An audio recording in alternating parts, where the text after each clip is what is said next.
there's no doubt that the army, in particular, is institutionally Christian, and that leads to a number of problems when it comes to inclusivity. You're listening to episode 60 of the National Secular Society podcast, produced by Emma Park. There are many institutions in Britain whose entrenched religious characteristics are out of step with our increasingly non-religious and secularised population. Among these are the monarchy, the Church of England, and, closely linked to both, the armed forces. In this episode, I'm joined by Lawrence Quinn, a civil servant who formerly worked for 35 years in the army, rising to the rank of Lieutenant Colonel in the Royal Engineers. During the course of his service, Lawrence came to the realisation that he had no religion. This led him to explore and to question the privileged status of Christianity in the rituals and culture of the army.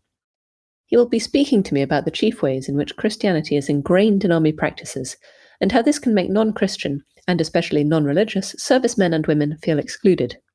We will also be exploring the reasons why the army continues to maintain its Christian character, despite indications that an increasing proportion of its members have no religious belief at all.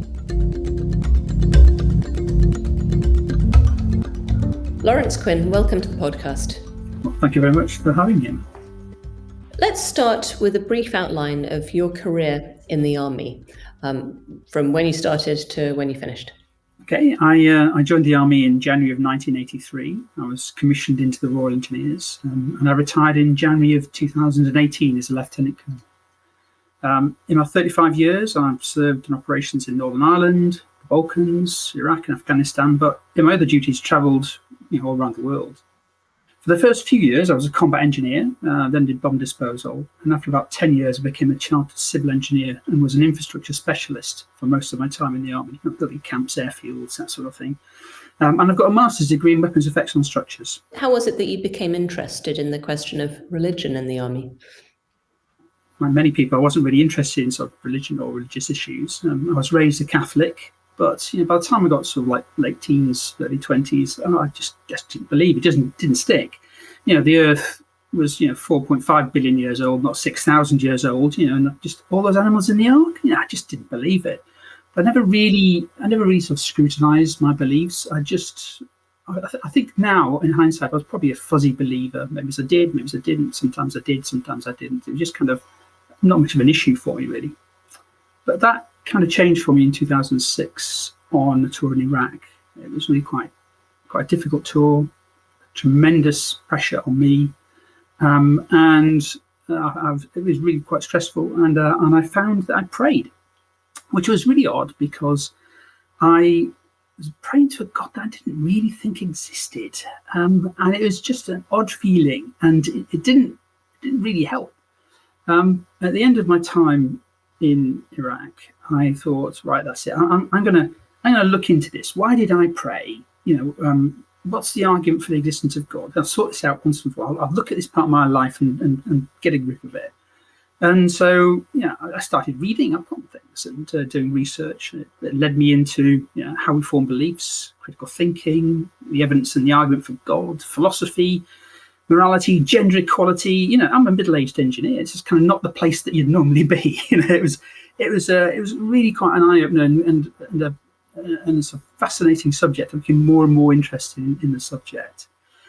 Some way through the process, there's no white silver bullet, there's no one thing, but somewhere through, I came to realise that I'm an atheist. That there's no evidence to support belief in a God. But also that I was a humanist. If you describe, what do I believe, then humanism probably best captures how I do feel people should and ought to behave. So the whole process, though, made me completely relook at, everything from what do I define as good to what are my values. Look at myself, and it gave me a fresh pair of eyes. And in doing that, I was also looking at what the army was doing. It wasn't just looking at me, and it made me realise just, looking at the practices we take for granted, there's no doubt that the army, in particular, is institutionally Christian, and that leads to a number of problems when it comes to inclusivity. For you, just on the point of your change to being an atheist or humanist, were there any particular books you read, or was there any particular sort of defining moments which made you have that change? I don't think there was one defining moment, but I remember reading Richard Dawkins' The God Delusion, and I was reading it on the train. I was thinking, I read a paragraph, I put it down and hid it. I thought, did people hear my thoughts out loud? It was quite shocking to hear that. It gave permission to think that God didn't exist. I think that's what it did. But it didn't make me an atheist or anything. It just gave it permission to actually to question things that you just there's wallpaper in your mind, things you just used to all the time, and it kind of gave me an opportunity to relook at things. And you just, it hadn't occurred to you, or it was just that no one in the army questioned the existence of God before among people you were with? No, it just wasn't something that came up. As I say, it's just kind of routine, and I'll probably touch on some of those points as we go along in the interview about why it is. It's just part of the wallpaper, just the things that we do normally, just traditional thing, and it wasn't ever really an issue. It's just not something that came up, but it's as I say, that process of examination of study, thought, reflection, critical thinking got me to where I was. To make it clear, though, I'm not anti-religious per se. My story taught me the value of having solid belief, and I can see how it buttresses people against stress and times of crisis, particularly on operations. It's just that it doesn't need to be a religious one. You can have a perfectly good sort of personal ethos and belief that isn't necessarily religious to get you through difficult times. When you found yourself praying on Iraq, was that in a situation of actual live combat?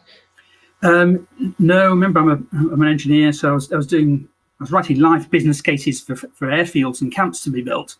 And yes, I was under rocket attack underneath my desk whilst I was writing it, but I wasn't sort of at bayonet point with the Queen's enemies. But it was hazardous, and people were killed. And I remember one evening leaving the headquarters in Iraq, and it was really late, about 10 o'clock at night. Just been writing more business cases, and I stopped to talk to the guard, and he was in a protected sanger, as you call it, like a sentry post. And I was in the mouth of this sanger, and the attack alarm went off. We were being under attack, so I hit the deck, and just then a mortar round landed, really close to where we were, and I could hear the thwack, thwack, thwack of the fragments, as they whizzed into the side of the sanger. And if I hadn't stopped to talk to the guard, I'd have been in the open there, and I think what had happened. So. No, I'm not a sort of SAS knife-wielding hero that way, but nevertheless, it was stressful for life and limb, absolutely. And there's a lot of pressure to get things right because people's lives did depend on getting these things right and on time and no delay. And it was, you really, working on operations, even with infrastructure or whatever, you realise how important these things are from sort of life point and the essential part of how they deliver on the operation. So going back to your point that you looked back at the army and realised that it was institutionally Christian. I mean, how far would you say a Christian ethos does permeate the army in different respects? Yeah, I just should basically explain. I'd like to talk about the army. Most of the points I make are applicable to the other services, the Navy and the RAF too, but each have their own tradition, different cultures. It's just that in practice and statistically, the army is more religious than the other three services. And it's kind of baked in right at the sort of fundamental level, and it's entwines in the most basic things. I group them into sort of three areas broadly. There's collective symbolic acts, including things like remembrance. There's chaplaincy. These are the padres who are with army units, and also the language, culture, and I call them the little things. And it's sort of three broad areas, really. Well, let's start with the collective symbolic acts. What sort of things are we talking about here? Yeah, well, you imagine symbolic acts can be really, really powerful, and unfortunately, they can mean different things to different people. It depends on your perspective and the way you're standing on these things. But the army is really replete with this kind of symbolism. And all armies are the same. It's the way in which we kind of motivate people and get them to see themselves as part of a bigger piece rather than individuals. I'll just give one example. The army flag. The army got a new flag a few years ago, and the executive committee of the Army Board, this is the top decision-making group of the Army Board, invited the chaplain general in to bless the flag. And he performed a Christian blessing of the flag. Now, at one level, it's just a piece of cloth, and what about it? But then again, why did they do it? There's no operational need to do that. They were making a symbolic gesture. Absolutely understand that. And if you're a Christian, how fabulous, great. God is supporting the army. He supports our endeavours. But unfortunately, if you're not a Christian, it just reinforces for me that the symbolism to me was that this is you may shed your blood with me, brother, but always remember this is a Christian army, and you're a guest here, and we're the hosts. That's what it says to me, and that's the problem with symbolic acts. They don't necessarily mean what you want for everybody. They maybe include people, but at the cost of excluding others. Yes, that's it, and that's my objection all throughout this is the fact that providing that sort of privileged position for Christianity does not make for an inclusive environment. Given that we're coming up to Remembrance Day, what about the significance of the way parade or remembrance services are managed in the army? I think remembrance is probably the most important point, and where inclusivity is least prevalent.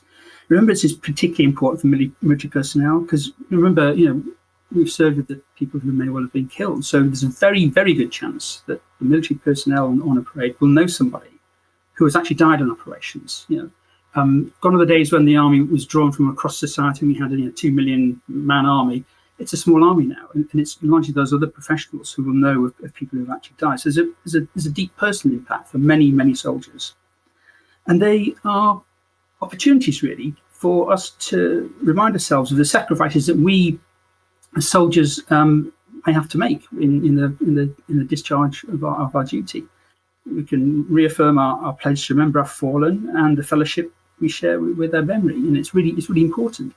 But also, I think when we take part in those events, we're also showing our younger soldiers that we hold their lives dear. We do care about them, and if they perish the thought, should they die, that their memory will live on within our collective consciousness in some symbolic way. So it's really, really important for soldiers as remembrance. And it's important that they take part. It's important that they feel a part of the act.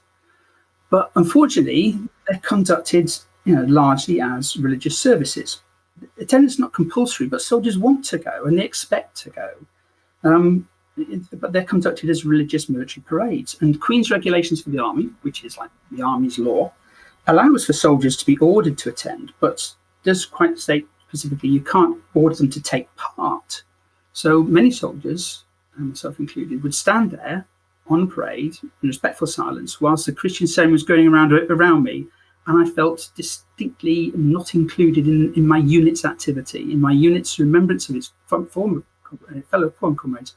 Did not feel an inclusive part on that, and I'm not the only person that feels that way. You've spoken to others, or you've come across others who have a similar feeling.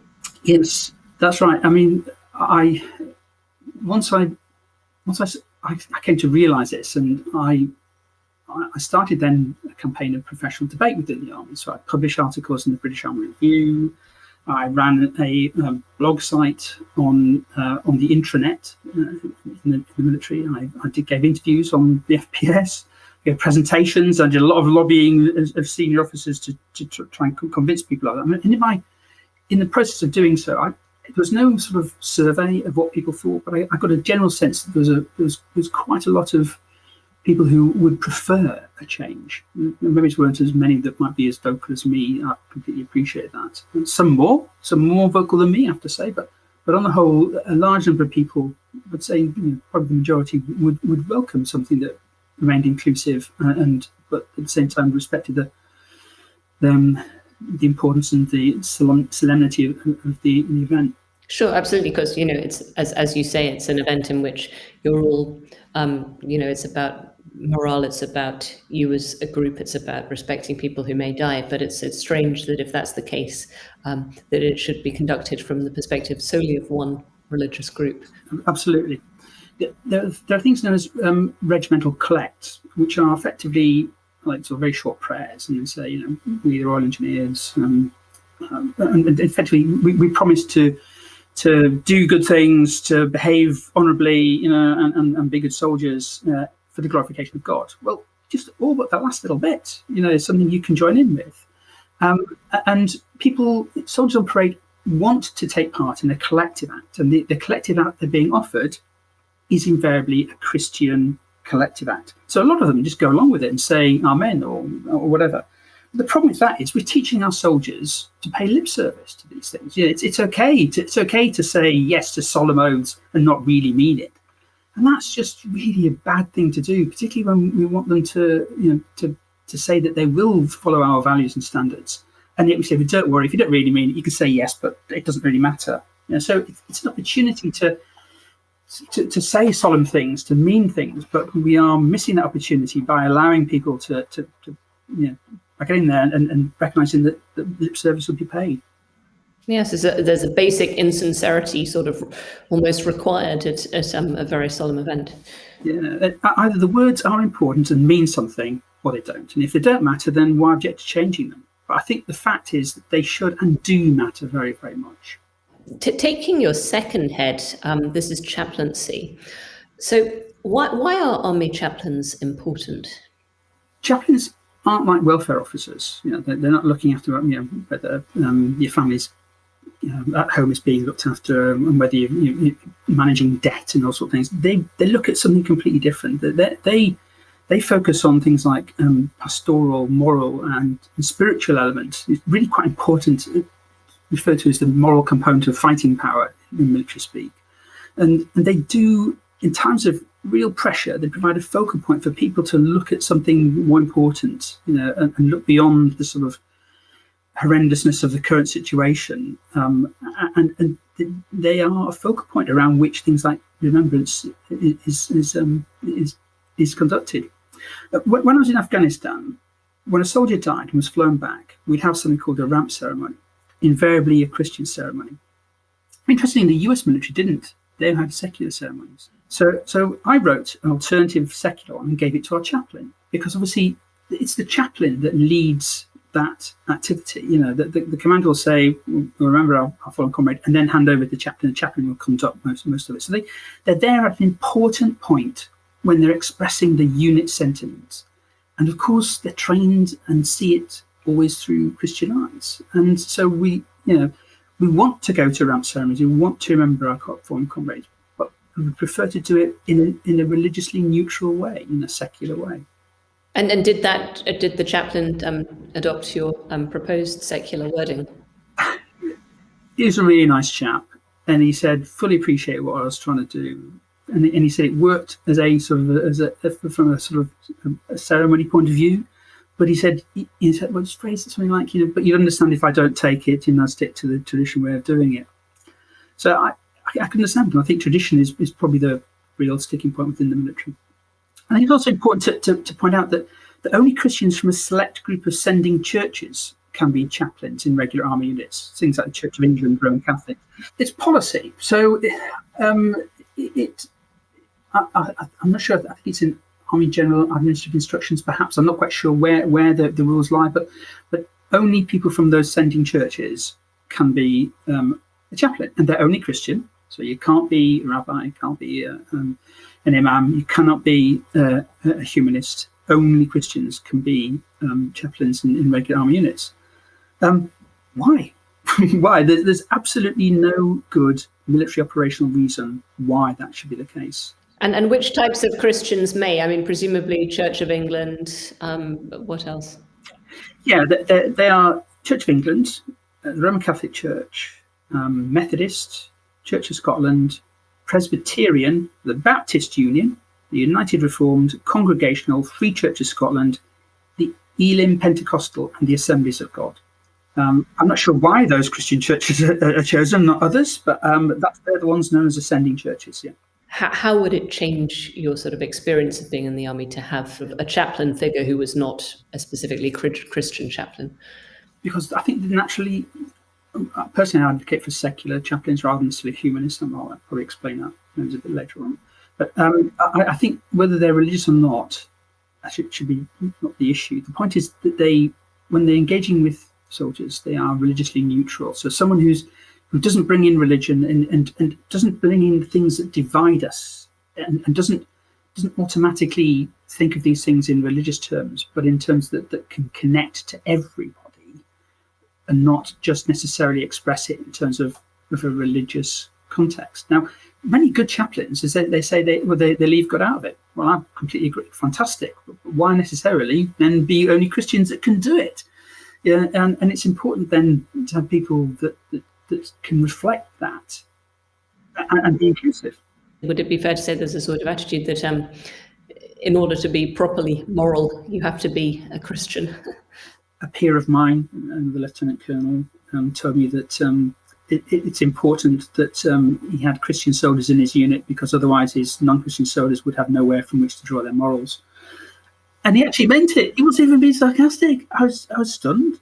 I don't think that viewpoint is prevalent in the army, but nevertheless, I know people do honestly hold that view.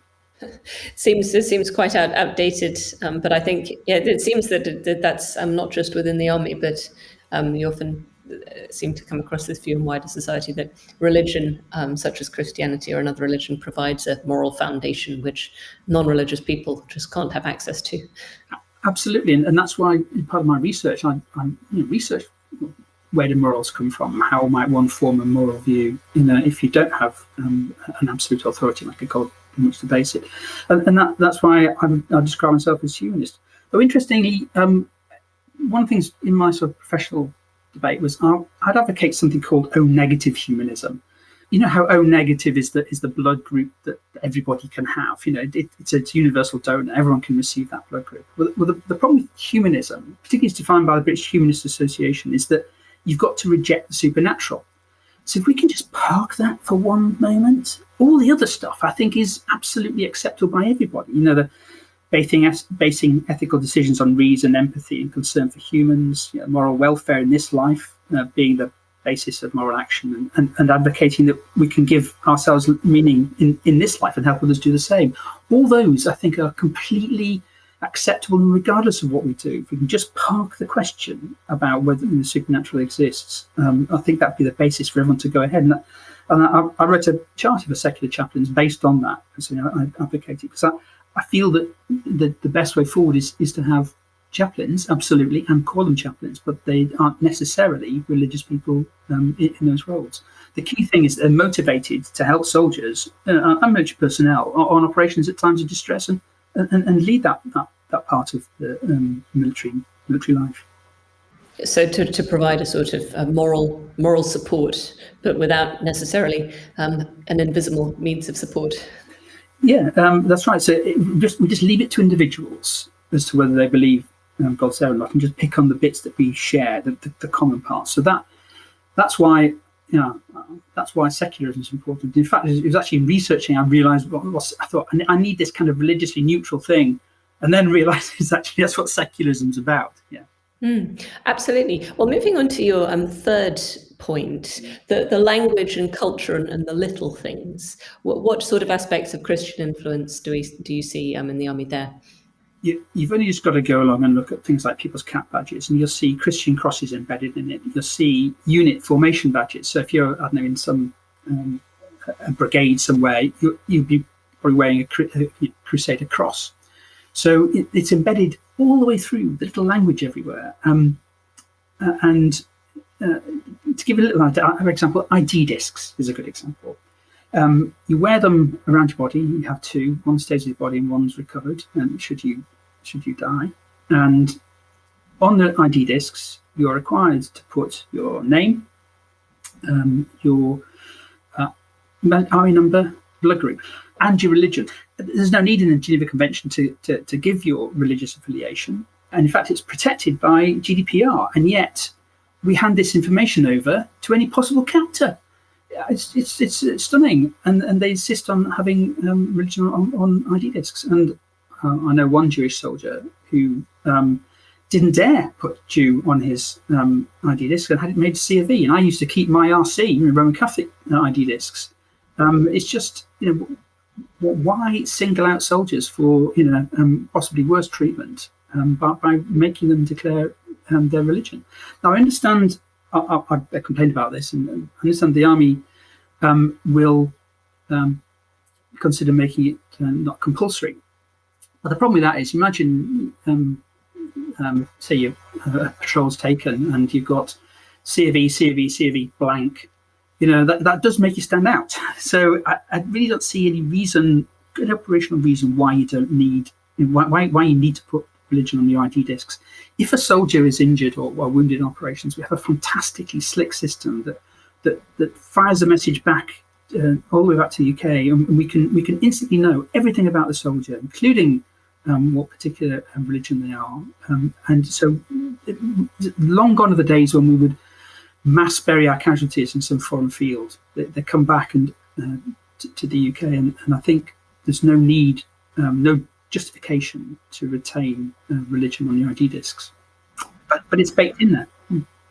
All these comments, that these sort of things, these examples that you've been talking about that you've noticed, Lawrence, that sort of suggest that the army seems, the impression is that it seems like an extremely old-fashioned, dyed-in-the-wool institution. Would that be a fair impression? Tradition's really, really important in the army. In fact, in the services, but certainly in parts of the army, it's really, really important. It kind of provides that unit glue, that identity that's absolutely essential. When people are fighting, they're not just fighting for them and their mates around them, but there's also a kind of sense that they don't want to let down the battalion that's fought this bravely, for 200 years, back to back, against overwhelming odds. And that's a source of inspiration. And the army quite rightly guards its traditions quite jealously. But it's shown tremendous flexibility when it comes to things like gender equality and breaking down race barriers. And it works really, really hard to massively improve the working environment for all those soldiers and military personnel. But it just seems to have this one inclusivity blind spot that it's soldiers that have no religion. In fact, one senior officer presented all this evidence to a senior officer and said, basically, I see no case for change. It's just that I think there's just inbuilt traditional resistance to change. But unfortunately, change is needed because the demographics are changing. Would you say that the Christian attitude is more part of the attitude of the older generation of officers compared with the younger generation of soldiers? That is interesting. I did a lot of research as part of this. So I sent in freedom of information requests to the MOD, and they sent me lots of data that they held on soldiers' religious affiliation. Military personnel are required to enter their personal data on a system called JPA, Joint Personal Administration. And it relies on them selecting a religious affiliation from a drop-down list. In other words, they're self-selecting how they declare themselves. And on that list includes things like other religion and no religion. And if you look at the April 21 data, taking all services, not just the army, the youngest cohort, that's the 18 to 19-year-olds, 62% declare they have no religion. That's 62%. But taking the oldest cohort, the 50 plus, that's 93% Christian. And remember, it's the oldest cohort that makes policy decisions on the rest. So it could be, I don't know, the army, I'm not speaking for the army, they need to speak for themselves, but it could be that they just don't see it. Now, you've talked a bit about you yourself tried to raise this issue in the army before. How did you go about trying to sort of campaign to bring attention to this idea of the need for the army to be more secularized? And what was your sort of fundamental aim, and how much progress did you make? What did it for me was looking at the data, research, and doing a bit of critical thinking. And I thought, that's what I need to do with everyone else. So I write articles for the British Army Review, and that's our professional magazine, very well respected. And I was honoured really when they published a couple of 3 or 4 of my papers, and that sparked debate, and there'd be counter responses to that, and I'd counter the counter, and it's conducted very slowly on the British Army Review, because only sort of published once about every 6 months or so, once every quarter. So I then got permission to run a blog site on an intranet in the MOD, and that's a lot more interactive, but a little bit less well known, a bit more of a dusty attic, I called it. That was a lot dusty attic. You need 2 passwords to get onto the site, but nevertheless, a number of people would join in the discussion there about it. And that's where I got a sense broadly about sort of, a third would be really keen to advocate change, and another third would be either way. Others probably, depending on the nature of change, less so. But overall, the majority, I think, could support change to be more inclusive. And I think I found, certainly talking to younger personnel, that appetite for change was larger or more prevalent amongst the younger personnel than older. But that's anecdotal. There's no hard and fast evidence and data about that. Precisely because officially no one's looked into it. Well, it is ironic that they refused to look into it or waste any public money, as they put it, on finding out. But so it's difficult then to argue the case either way. So, Lawrence, for you, why is this change so important now? I think it's as important now as it was important when I first pointed it out, because inclusivity is essential, and the army gets that. You need all of your personnel to feel an integral part of the unit, not to be outsiders. They need to bond with the unit, to be important. It's important for them to connect. And as we get more and more non-religious, the disconnect between our soldiers and the traditions of the army is going to grow. And we really need to make the change now, and make the change happily, not be prodded to do it. Make the change that you actually mean it, that you want to do it. That's why I think the army's got to shift. Do you think that the problem of secularism in the army is sort of a symptom of a wider problem that we have in Britain, that we still have too many entrenched traditions, especially associated with the Church of England? Would one way forward just be a part of a wider secularization of the country and getting rid of some of these archaic traditions which don't really reflect our society? Yeah, that's a very good point. Obviously, I've looked at this from my background, just to be in terms of the military. But yes, bishops in the House of Lords. Why? What? And why just them? Why have them at all? Why does that particularly qualify them for that role? So there's a lot of little things, the kind of the wallpaper that's just been left there, and we've walked past it for years, which may well have been appropriate at the time when we were a far more religious country than we are now. We're a lot more diverse, and I think it probably is the time to just put on, to get a fresh pair of eyes and look again at the things that we do and take for granted. Really, is that the best way to do it? Is that the most inclusive way to do it? We need to be open to change, to improve things, and not just kind of hope to roll back the years. Change managed well is a good thing, and not to be scared of it.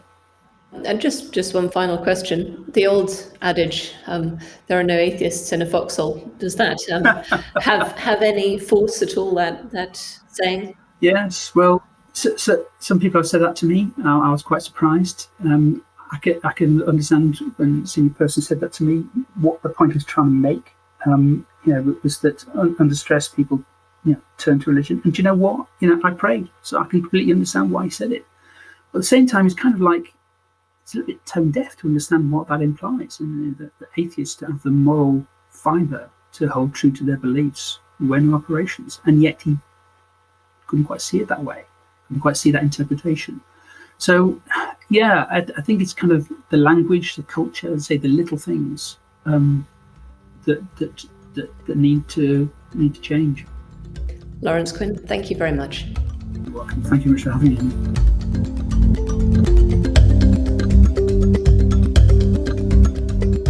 This episode was produced by the National Secular Society, all rights reserved. The views expressed by contributors do not necessarily represent those of the NSS. You can access the show notes and subscriber information for this and all our episodes at secularism.org.uk/podcast. For feedback, comments and suggestions, please email podcast@secularism.org.uk. If you enjoyed this episode, please subscribe and leave us a positive review wherever you can. Thanks for listening, and I hope you can join us next time.